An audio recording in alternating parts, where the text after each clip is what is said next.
Welcome to another episode of Chax Chat. Join Chad Chilius and me, Dax Castro, where each week we wax poetic about document accessibility topics, tips, and the struggle of remediation and compliance. So sit back, grab your favorite mug of whatever, and let's get started.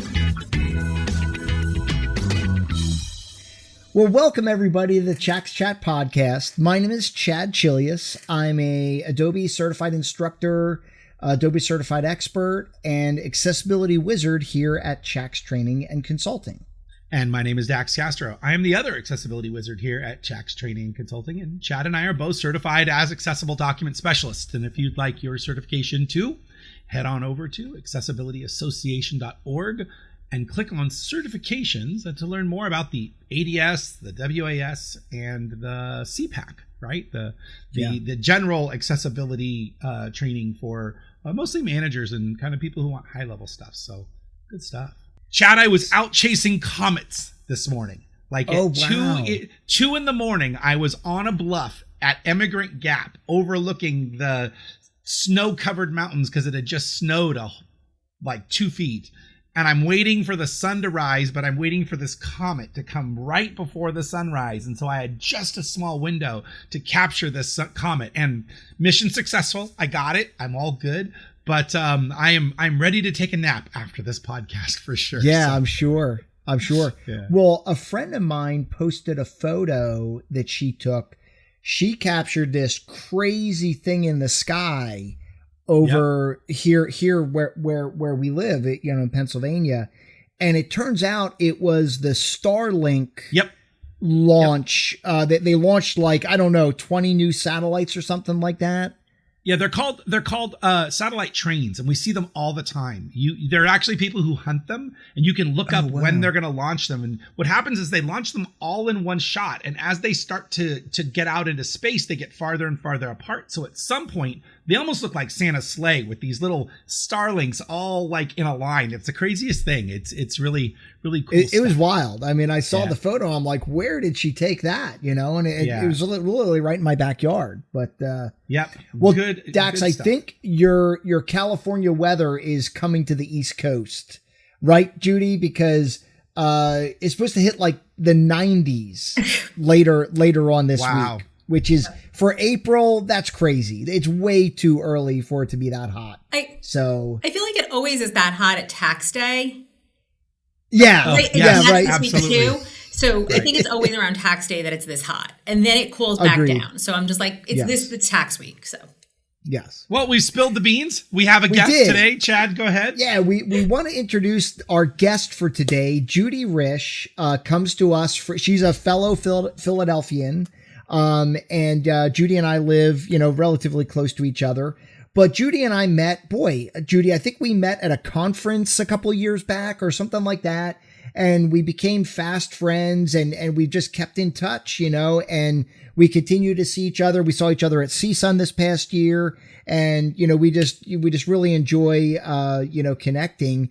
And Judy is our guest on today's podcast, and we're really excited to have Judy on the podcast. Judy brings over 2 decades of invaluable experience from her tenure at the Office of Civil Rights in the U.S. Department of Education. She's nationally recognized as a foremost expert in digital accessibility, having served as a senior attorney at the Department of Education. And while at the OCR, she provided expert technical guidance during the development of the new ADA Title II amendments that cover digital accessibility. So it's very appropriate that we're having you on right now, Judy, because we are currently 8 days away from the Title II deadline? 10 days. Oh, is it 10? 10 I thought it was days. the 24th. Yeah, and stay. Oh, 14. You're right. Sorry, my math is a little challenged here. I'm sorry. I think the way I looked at it, I saw like the 4, and then I added 4, and I did it wrong. Sorry about that. But actually, it's 8 business days. So you're sort of right. There you go. Okay, I was halfway there, right? Awesome. Well, listen, Judy, we're really excited to have you on the podcast today, because, Dax and I talk about this all the time, but having an actual attorney on the podcast is always, it's like, oh, okay, this is really how it is, right? Dax and I can prognosticate and kind of like theorize, but, having an actual attorney on, this is super exciting. Yeah. Well, welcome. This isn't legal advice, though. I have to say that I'm not your lawyer. No. I'm not practicing law, I was going to say, there's this guy on YouTube who says, this is not legal advice. I am a lawyer, but I'm not your lawyer. Mm-hmm. Go. Exactly. So anyway, we're really excited to have you on the podcast, especially, at the point in history where we are right now, where Title II is coming up in, as we said, 8 to 10 days. And we would just really like to talk about, Title II and what it means for everybody, So, yeah, I think it's paradigm shifting, but it's not. I think it's putting the attention, it's putting something, the hammer behind something we've all already known. I've been working in digital. Before I was at OCR at the Department of Ed, I was a graduate student, and we were talking digital accessibility in 2000, 2001, 2002. And, we've known about digital accessibility for many, many years. Now at OCR for a couple of years, I didn't work on it. And then eventually was working on it. Like for the last 10 years, I have worked, it's 10 plus years, intensely worked on digital accessibility, having worked on all different kinds of disability issues. So I think it's putting what we know into like, this is the hard standard and like something you can go to your boss and say, we have to do this now. But I think it's something all of us have wanted people to do for years. And so I think the regulations are more about that. And the regulations are for public entities. And that's not just, a state, that's townships, that's universities, that's your public library. It's that type of thing. So let's talk about that for a second, Judy, because when I was reading the Title II regs, for the average person who goes to the Title II website and reads the guidance, it says, I believe it says, federal, state, and local government, right? Like those are the key areas that it's focused on. Do I have that incorrect? It's state, county, local, municipal. Agreed. But like basically all government. Federal government is under its own stuff. So we're not going to take federal out. Section 508, right? Right. Yeah. Correct.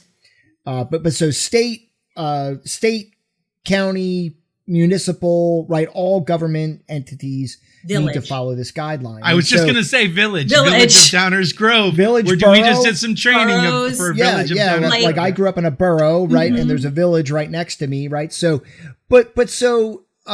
like I think a lot of people read this and they're like, oh, that doesn't apply to me. I work for company X and I'm not any one of these government agencies, right? Right.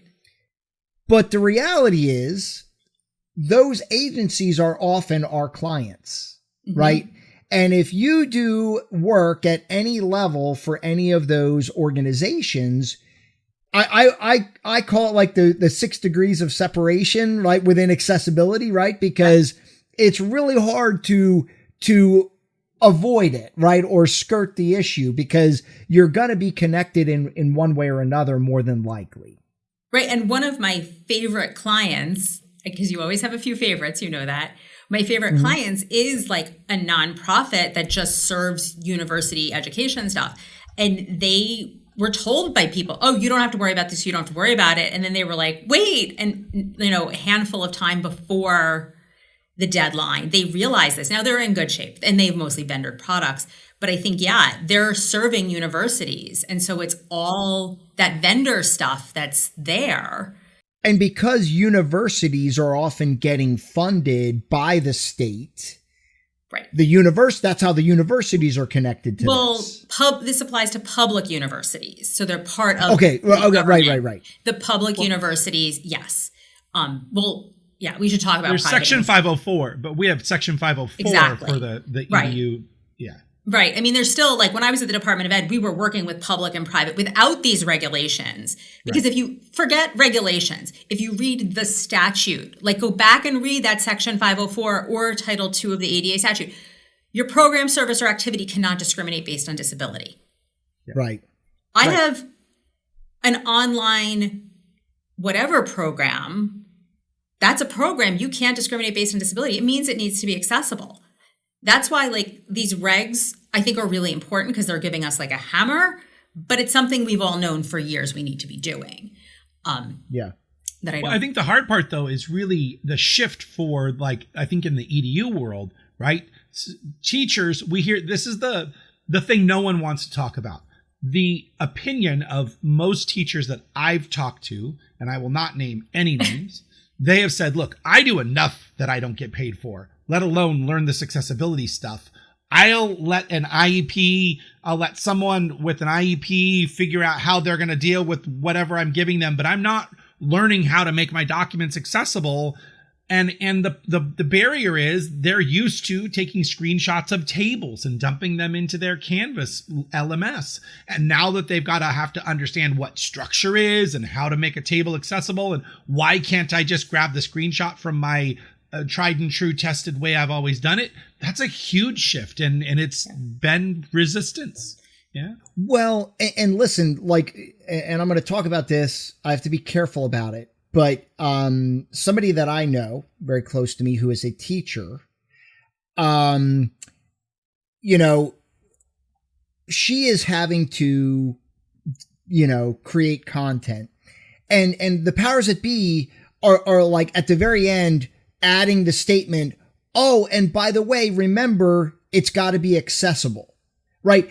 So they're telling her this without any guidance, without any training, without any education about how to make it happen. It's true. It's insanity. Exactly. Right? Yeah. No, I think we're telling people to do stuff that we're not giving them the tools to do it. I mean, this is like asking someone to speak, you know, Klingon. Let's pick on Klingon today. It's to speak Klingon and not to have taught them Klingon. I mean, it's the same as we were talking about. I was a special ed teacher. I mean, I had my undergraduate degree. And I know where I'm talking. But this is like, and I'm using this analogy, it's not, you know, kids with disabilities, we're asking them to do things that they don't even know how to do because we didn't teach them that. And I think that's the mistake. And then we have teachers and like people just going out on the internet and picking random YouTube videos. I'm here in an environment of videos that I trust, right? Like your stuff I trust. I'm not going to look at it and be like, oh no, they're getting it wrong.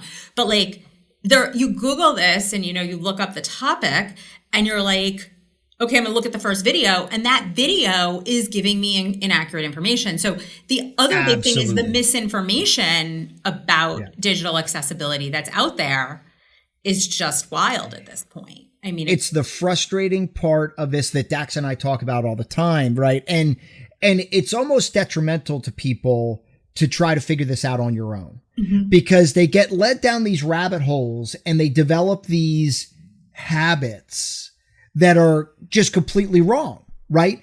And then they finally come to formal training, you know, like what Dax and I offer, and we're like, okay, stop doing that, right? Like don't ever do that again, right? You know what I mean? And then we kind of guide them on, this is what you have to do to do it correctly, right? Dax, you want to say something? The other part of this is that the people who are asking the people to, hey, make this accessible, have no idea what it means to make it accessible. So when they say, well, what do you mean? Well, it needs to pass the Acrobat checker, or I needed to pass the Microsoft accessibility checker, and so you can't have merge cells in your table and yada, yada, yada. Whatever it is that they're doing, they don't have enough skills as the requester to know what's going on. And we see that so many times with organizations where their litmus test is so skewed, they don't even know. Well, and that's when you start seeing people getting quick fix solutions. That's where the overlay market is having a boom, which doesn't work. I cringe every time I see it. I mean, because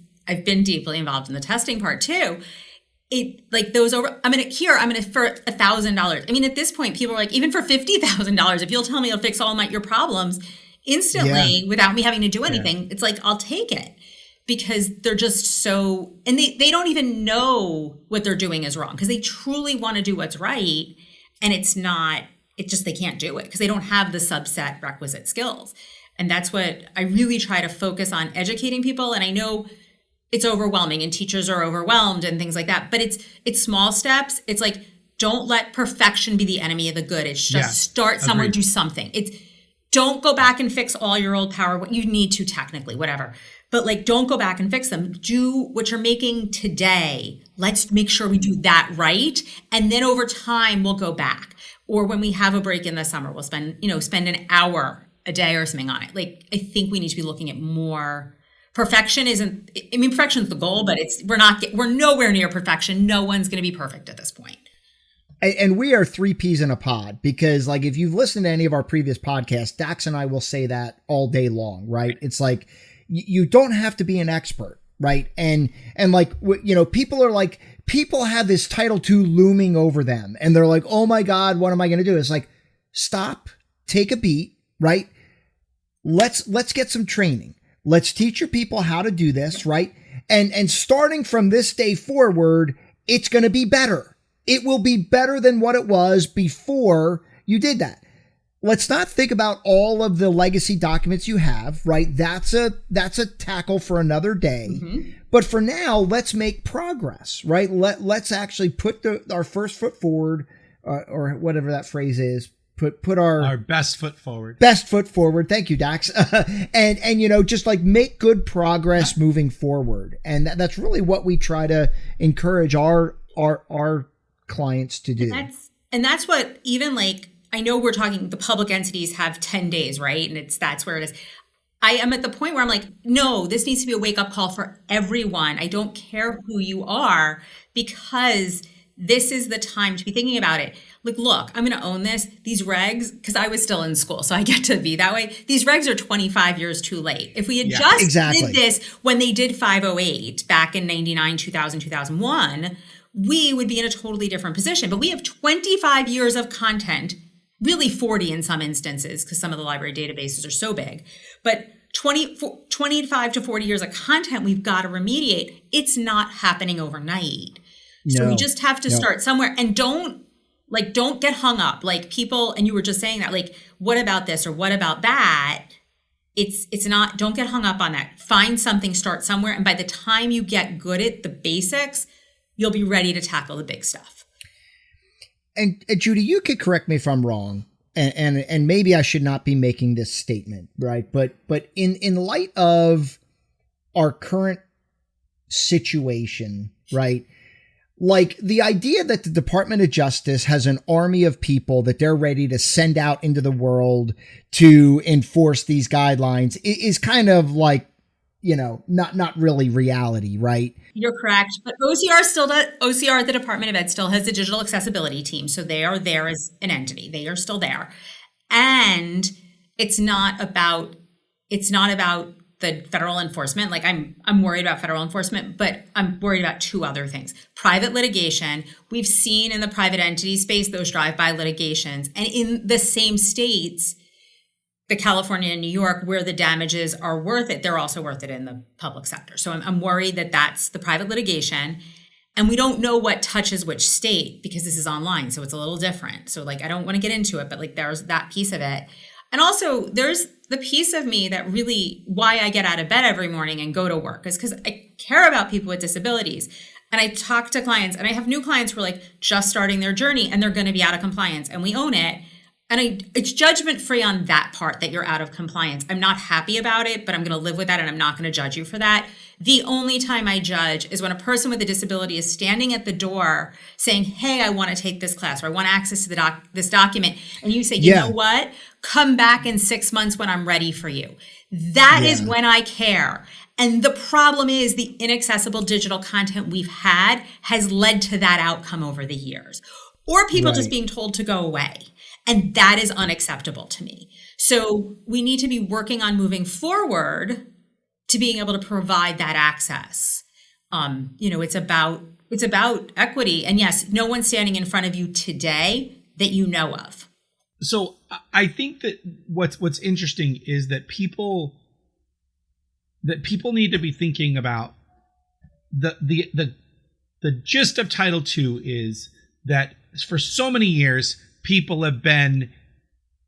there's been no precedent to kind of push forward the one person or the two people that need that access to that information. And it's this pushing mud uphill.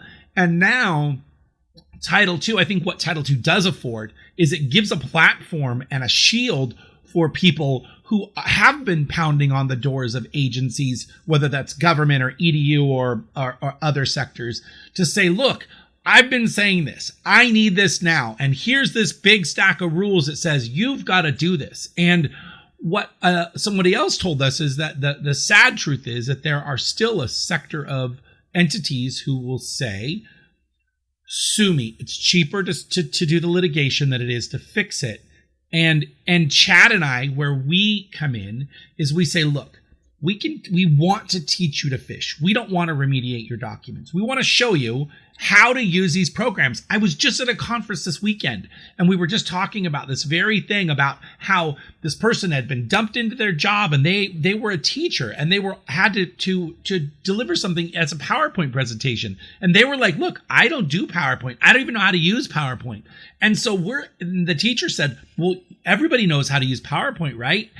And the point is that we're expected to know how to use these programs without any training at all. Yeah. And then when it comes to accessibility, you're like, hey, it doesn't work. I don't know what to do. And all this content's inaccessible. So we love to teach people how to use the programs the right way so that you can get 80% there without even having to really try.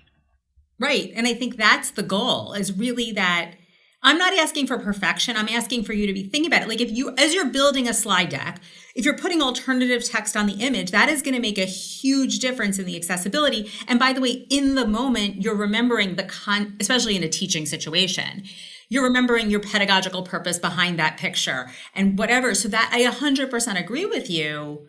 We need to be looking at teaching people how to do this for themselves. And I think that it's really easy to be, and that's one of the things I work a lot with my clients on, is to build the structures and systems internally, and whether it's training and whatever, and policies and processes, because we need to have this well disseminated across campuses, across organizations. It's everybody's responsibility, because we have administrative people generating minutes from public meetings. They need to know how to do this. And it's so much more efficient to do it on the front end than to do it reactively and pay someone to remediate, which is, I know, part of your business model too, but it's the truth is we want to teach people to fish for themselves so this becomes sustainable. And I think it's so important that we do it that way. And it's a mind shift. That's what I talk about a lot in the education setting when the teachers are pushing back. What's really going on is we have, and I feel really strongly about this, is that we've always looked at kids with disabilities. We send them over to special ed. They go over there, and we do it in higher ed too. We go to disability services. They go over there. They're their problem, and they're not their problem. They're our problem. They're all of our problem. And it's not a problem. I don't ever want it to come off that way. But it's all of our responsibility to give them access and to make sure it's done right. And by doing that, I know you're going to agree with what I'm going to say, by doing that, we're making it better for everyone, because better accessibility is better mobile access, is better universal design, is better access for everyone. And I think we forget that part of it too. We have a client who came to us and said, look, we just took your training, but we've got this other document. It gets produced every month. And here are the 8 things that I need to ask you. We're doing some consulting hours. And the process that they were using to create this monthly document was 7 different contributors, all contributing Excel files and PowerPoint files and PDFs and Word documents. And no one was making it accessible except the one person who had taken our class. And she was like, how do we solve this? And my answer is, well, we need to get everybody on the same page. And she goes, that's not going to happen. These people aren't going to do all this stuff. And then I said, well, then your answer is you're going to have to send it out and get it remediated every time. We would rather not do the remediation. Chad and I started this business going, we are not doing remediation at all. Remediation really is a byproduct of the client going, look, we've done all we can to train our staff moving forward, but we've got this backlog of stuff that we need help with. And then we started doing more and more of it. So that was kind of out of necessity for our clients. No, and I know that. I'm not. Yeah, for sure. But the remediation model, I mean, there are just some things we have to remediate. They're going to be documents that we just absolutely have to send out. There's nothing we can do to not fix them. They're historic documents. We need them, whatever. You absolutely have to do it. But I think trying to get, like, I have schools who are like, I'm going to spend $250,000 to get a whole bunch of documents remediated. I'm like, okay, so what are we getting remediated? And they're like, we're going to remediate a syllabus. And I'm like, no, we're not. Because we're going to have to update that in 6 months or the next semester. And that's insanity. We're not going to keep paying to remediate this every 6 months. Let's build it right and be done with it. Exactly. Like what we would say is like, okay, let's build you a template, right? Let me build you a template for your syllabus so that when you update it next quarter and you save it as a PDF, you're going to be 90% there right out of the chute. You know what I mean? We always say, especially in Microsoft Word, we always say, like, with a little bit of due diligence, you're going to get really, really far very quickly, right? It's not like it's a deal breaker or a huge level of effort to make that compliant. But what we find out, though, is the clients aren't making that syllabus in Word. They're doing it in PowerPoint because that's the program they know. And you're like, why the heck are you using PowerPoint to create these documents? It's not what the tool is for, but no one's told them that. And that's the program they're comfortable with. So that's where they are. And then they're like, why can't I have multiple headings in a document? Why can't I have footnotes? Why can't I have complex tables? Because you're using the wrong tool to do the job. It's like Excel is the worst program to make accessible anything. And Chad and I were just talking to a client the other day and said, look, you need to take your tables and copy them out of Excel and paste them into Word so that you can make them accessible. Like, we're not going to do that. We're the accounting department. We're in Excel. That's how we work. All right. Well, then you're going to be sending it out for remediation because it's going to be a while. Microsoft's doing a great job of updating Word and PowerPoint to make more strides in accessibility, but Excel, it's got a ways to go. So you got to either change the way you build the document or be ready for work at the end. Yep. I agree 100%. I mean, and the Excel issue has really come to my forefront in the past few weeks. It's funny because Chad and we talked about this at CSUN actually, about this issue and the accessibility of Excel, because I think we have people who want it and it's just hard. I mean, there's so much going on and it's so hard. So getting back to Title II, Judy, right? Like, I know a lot of people are leaning on. So Title II has a discussion about archived documents, right? Where so. But I mean, I find that a lot of people are like, oh, we'll just archive everything. It's like, wait, hold on a second, right? So like the regulation with archiving is as long as nobody needs it moving forward. Well, there's a few other little things. I wrote an article about created a video on what constitutes whether something is considered an archived document or not. It's a little bit more nuanced than that, but not much. I mean, there's some litmus tests, but the reality is, if it is unchanging information that no one needs to get a service, create a process, because if it's a form from 2015 that is the city permit form, that absolutely needs to be accessible, even though it might have been designed 15 years ago. Well, and I'm also going to say, I think archive's a little more complicated than that. Like, there are carve-outs for it. I think you're right, and I think we have the problem of we don't have clarity on what an archive is. Like, our amazing librarians are all about getting people information, and they want to be accessible. Right. Librarians are not saying we don't want to be accessible. They want to be accessible. It's just there's so much. I mean, a library is a library, right? So we don't know what they call an archive is what we call an archive. I mean, this is part of what DOJ is not giving us the information. But no, it needs to, if you're currently using it, archiving isn't an option. But if you have board minutes, I like meeting, city council minutes, all those kinds of things we've had on your website since 1998, you've been putting them on, leave them. Yes. Don't worry about it. What I also recommend is while we can put things, once something's in an archive, it doesn't mean we can't take it out and fix it in 2028 or 2029 when we realize it. But I think we need to be using our data analytics. So like if we have a document that's being hit 1,000 times a day, that absolutely needs to be accessible. Yeah. But if it's only being hit 4 times a year, like I can live with this and just it is okay to be in the archive. So we need to think a little bit also about like how often is it being used?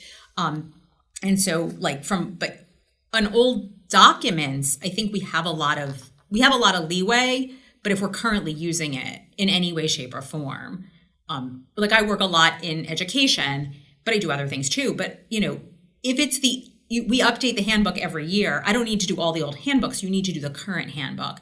And while sending it out for remediation is the instinctual answer, it's not fix the templates, fix what we're driving it on. So going forward, everything's better.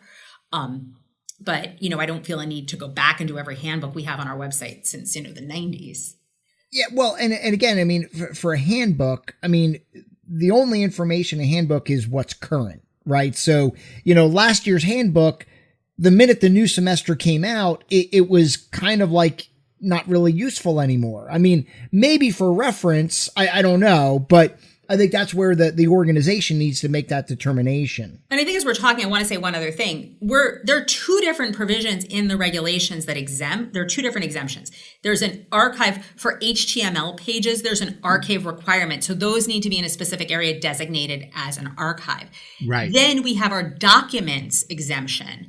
And that's documents in existence before April 24th, 2026, which we need to talk about the deadline too. Or April 26, 2027 for those entities serving under 50,000 people, not student enrollment, but your population size is under 50,000. Right. Need to say that too. But that's a different exemption. And those technically don't need to be designated as anything. They just need to exist because we can look at the document and tell the date of creation. I don't agree with that. I prefer, especially when we get into all those board minutes and those meeting minutes we've got, I much prefer a statement of, everything below this line isn't going to be accessible. We're sorry, but if you need access, please contact.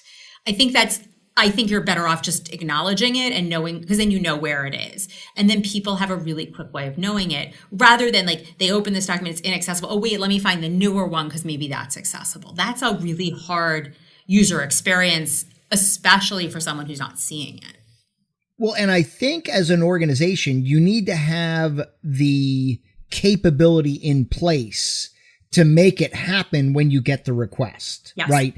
Because, if they make that request and they're waiting 3-4 weeks, that's where, we have some challenges, right? Because now they need that information and they can't get it. And that's where we're going to start to run into some problems. I think one of the other problems is people want to say, well, I can just put it behind a firewall. I can just put it behind a password. If I put it behind a password, then therefore it doesn't need to be accessible anymore. And I think that's just such a misinformation about how to apply the rules. This is a misperception on the regulation. Yes. That everything either behind the password is exempt. It's absolutely not. And as a matter of fact, it was in the draft reg and taken out. So start there. I mean, a little more complicated than that. But we did have all instructional materials were exempted and that was all taken out. The higher ed community spoke very loudly on that part. And there's also a misperception employee content is exempt. Yeah. And I don't agree with that because if I actually look at the physical regulation, like the actual standards, there's a physical accessibility section because they're saying employment's covered by Title I of the ADA. And if you look at the actual section, there's an employment section in Title II of the ADA. And B, in Title I, there's nothing about physical accessibility. Does that mean we don't have to provide a physically accessible environment to employees? Is it exempt? Absolutely not. Right. Of course. So, like the digital accessibility applies to employees too. And this is a huge misperception out there. And like we had conversations about this when we were working on the regs. I mean, these were conversations we'd have in the office of like, should this cover employment? And we're like, yes, it should, because we've seen employees saying the time and attendance system isn't accessible to me. And right. The fact that I have to call someone to enter my time and attendance when no one else does, that's inequitable. Yeah. Well, and it's self-disclosure. You're having to disclose a disability that you shouldn't have to, right? I was just talking to somebody the other day about colorblind design. Right. And like, well, nobody's told us that they're colorblind. I'm like, yeah, they shouldn't have to self-disclose if they have a disability. Your stuff should just be accessible. And that doesn't mean you have to add 100 patterns to all your maps and charts and graphs, but there are other ways, and we teach what those ways are, to use subtle ways to make differences between things, to display data differently so that you don't have to worry about, is color the only way you're communicating information? And,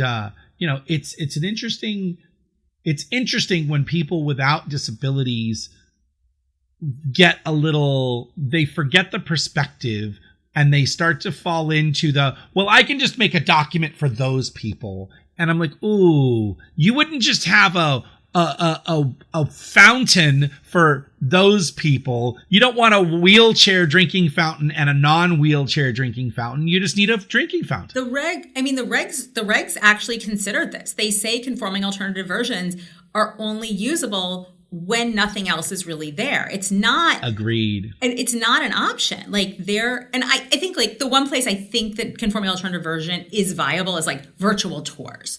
I don't know how we'd make it accessible. And there's some very good accessible virtual tour parallels that do a very good job out there. I don't want to say they're not. That is the one place I'm comfortable being okay, that works for me. But the fact the regs explicitly say this, unless you can't do it, you don't do it. And the reason they're saying that is because we've seen the parallel version. I've been around long enough, unfortunately, no, parallel versions don't get maintained. There's a company out there right now who's offering a service that takes a PDF document and converts it to HTML as an alternative accessible version. And my argument to that is, but you can make that accessible. You can make the PDF accessible. And what they do isn't actually fully accessible because they have a big gap for tables, for advanced tables, and they have a big gap for reading order. And so while on the surface it handles some things, the reality is if you've got an image of a table in your PDF document, you can make that a live table. An alternate version is not the alternative there. Do it right. It all goes back to I don't trust. I mean, AI is a tool and it's very good and we've seen such improvement. I still don't trust it. I was talking to someone about this the other day and they were saying it's like a teenager, yep. And as a parent of a teenager, I'm comfortable saying this, you trust but verify. You can't trust their work. Or an intern, you check their work. You can't rely on it still fully.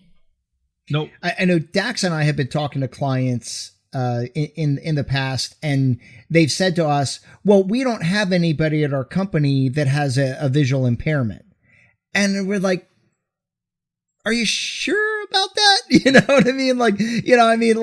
Listen, in this meeting that we're having right now, Judy, you and I are using assistive devices, right? You know what I mean? I'm at a point in my life that without these, Dax has them too. But I'm at a point where without these, I'm not very useful, right? I mean, unless it's a big billboard, I'm I can't see anything, Yeah. So, you can't make that judgment, that, there's nobody at my company that has a visual impairment, because I guarantee you at some level they do. Well, or what happens tomorrow? Right. The disabilities can be temporary. And to be honest, we say, there are 12 million people with vision disabilities in the United States. However, there's only 1 million people who are blind. That is a small percentage of the people with disabilities, but we tend to think of accessibility and document accessibility as just all about people who are blind and screen readers. And it is so not.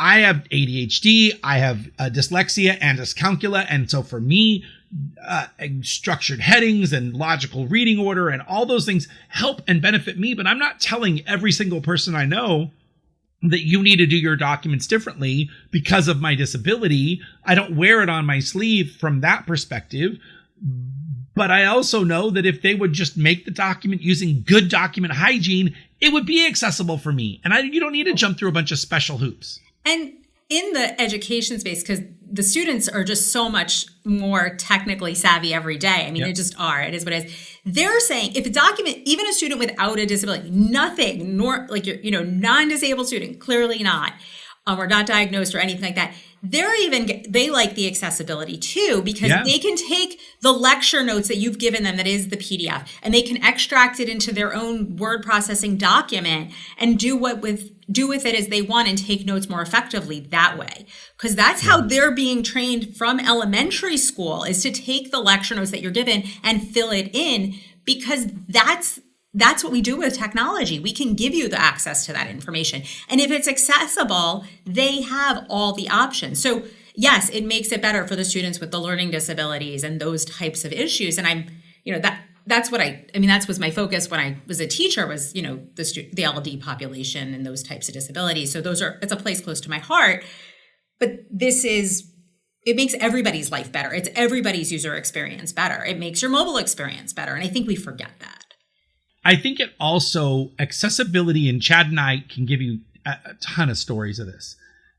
When you have to think about the accessibility of your document, it makes you validate the content you're putting in it. It makes a better document, because you have to think about heading structure and logical reading order, and what's the purpose of this image? Is it meaningful or decorative? And that makes a better, more well-rounded document. Did I describe that chart or graph in my body copy? Or am I going to have to write alt text? All of that benefits everyone and makes a tighter, better document for everyone. Yeah. Fully agree. It really does. I mean, tables are a classic example, right? I always give this story where I'll do this with my clients. I'm like, is there any way we could simplify this table? Does it need 3 header rows at the top of the table, right?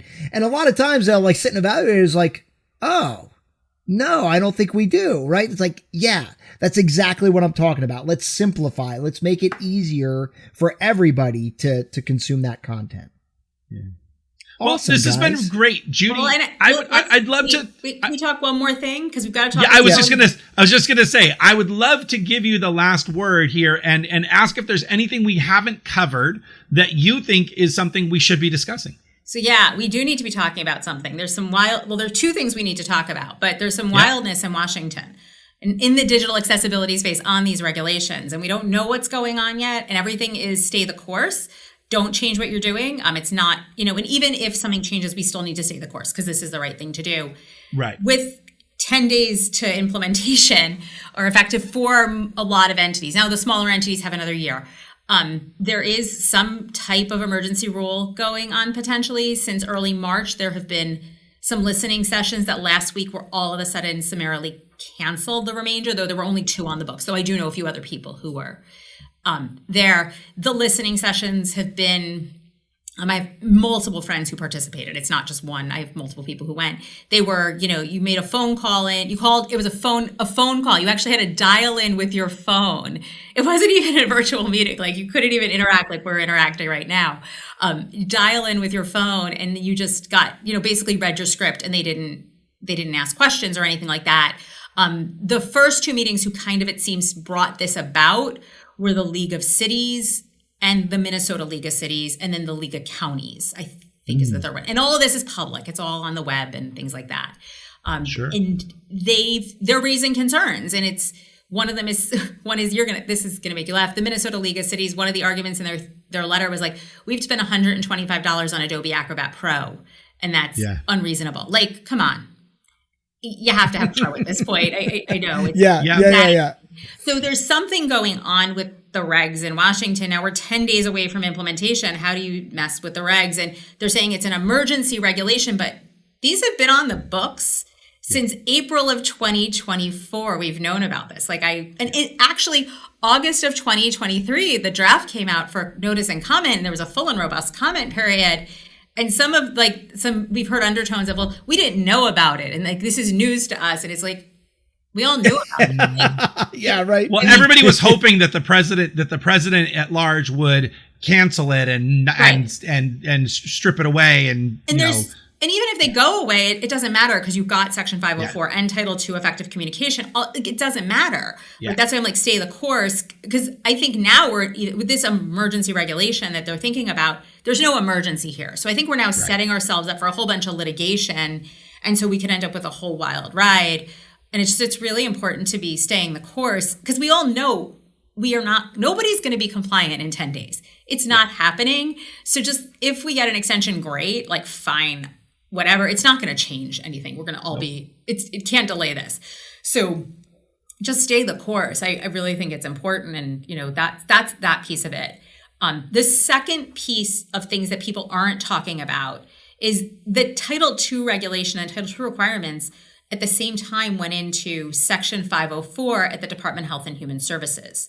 So everybody who's receiving Medicare, Medicaid money, anyone who's taking anything from HHS is also now under a digital accessibility requirement. And I feel really strongly about this. After 2020 with telehealth, we saw inaccessible telehealth for people with disabilities at a time where you didn't want to go to the doctor's office. Getting to the doctor's office was even harder because the transportation, it was just 2020 was what it was. And so those regulations I think are almost on some level more important than the Title II regs to me. Because I saw a story. I was watching social media, and this person had said, "Look, I went to the doctor and said I need a sign language interpreter to be at my appointment so I can understand." And they're like, "Well, what do you mean?" "Well, you're hearing me now. You are interacting now over the phone." And she was using a TDD. She was using the teledive. She's like, "Yeah, but in person, I don't have this device." And they're like, "No, we don't do that." Right. Well, it doesn't. There is no we don't do that. You have to. And in the end, they told her, "No, find a different doctor." Well, and the telehealth platforms weren't letting a third party in to let that interpreter in 2020.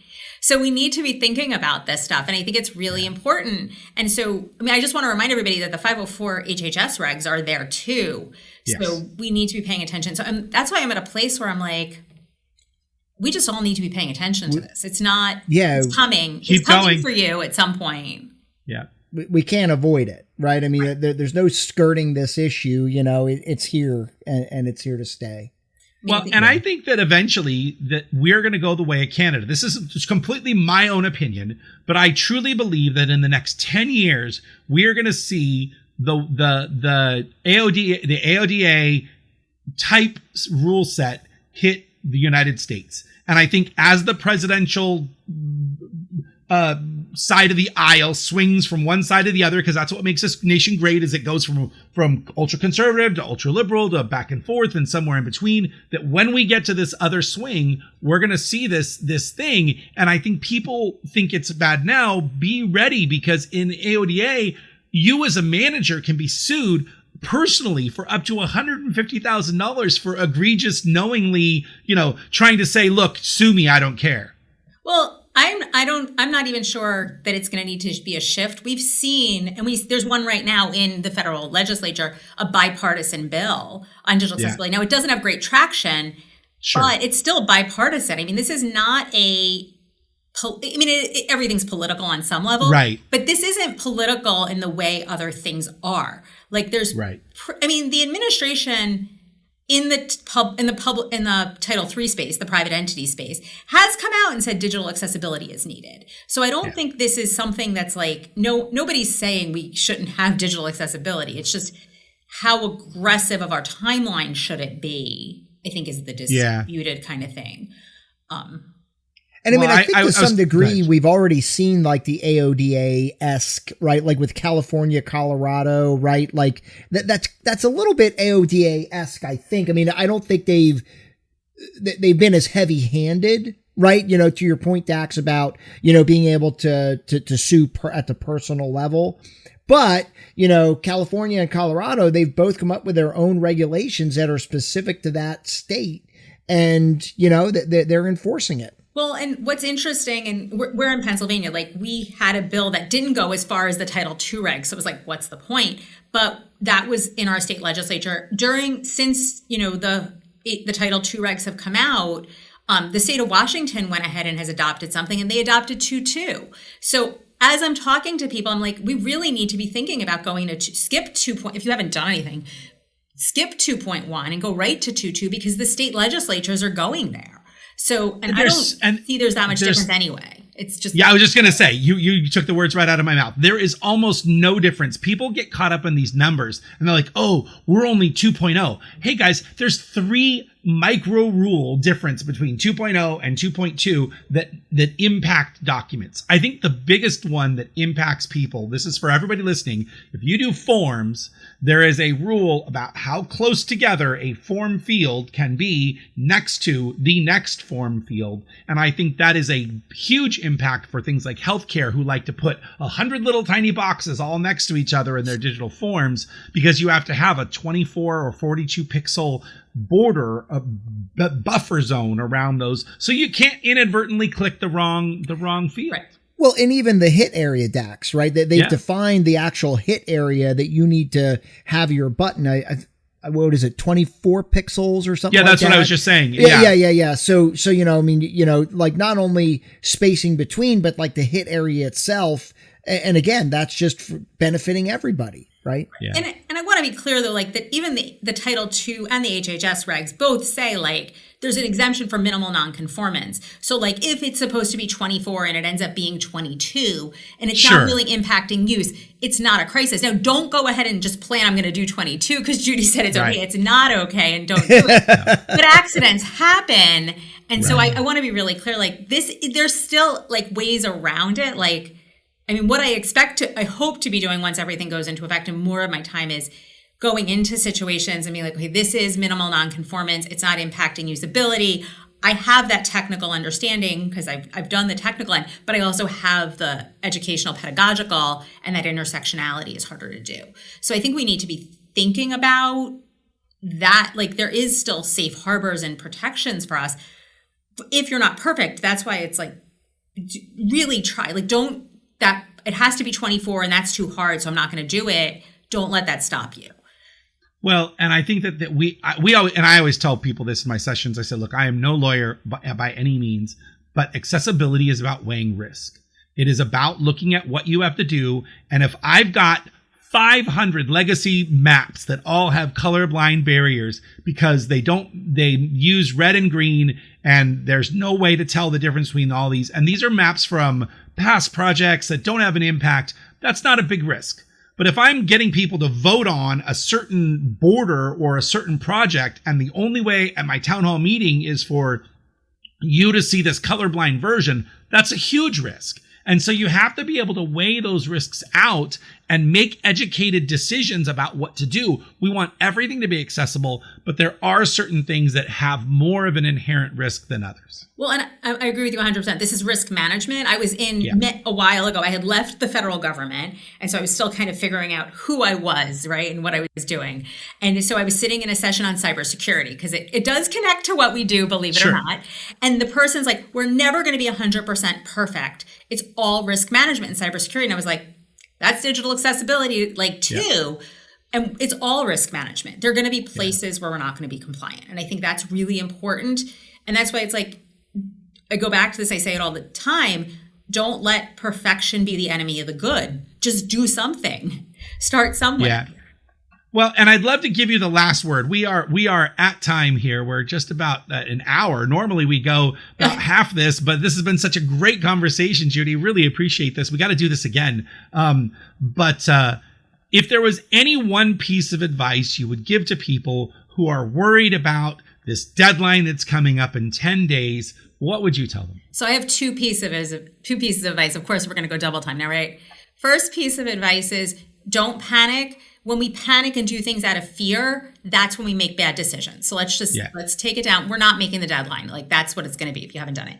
If you've done nothing, this is the first time you've thought about it and you're like, oh my gosh, put on your website a statement. If you're having an accessibility problem, please do a form, do something that we can make it so you can notify you, like the organization, that if you're having a problem, that they have a way to contact you and there's some process in place. And we have to figure out a process to how to respond. And that's what I help do all day long. But at least make it known that you're ready to hear those issues. And I was looking for something the other day and I was surprised by how few public entities had that statement. And I think it's really important to just like put those statements out there. I'm not saying it's going to get you out of compliance. You don't have to do anything, but it is going to give you that a little bit of a defense at least. Well, and Chad and I would say there has never been a PDF we have ever encountered that we cannot make accessible. So, there are always ways to make content accessible with enough time and effort. Definitely we've done 500-page, highly technical math documents and educational syllabus and study material, all sorts of things, org charts that have been just very complex, and all of that can be done. It's just a matter of time and effort. And if you do just a few key things as you develop those, you won't need us. Your document will be mostly there. So. All right, guys. Well, listen, Judy, thank you so much for joining us today. It's been awesome having you on the podcast. And until next time, guys, my name is Chad Chilius. And my name is Dax Castro, where every other week we unravel accessibility for you. Thanks, guys.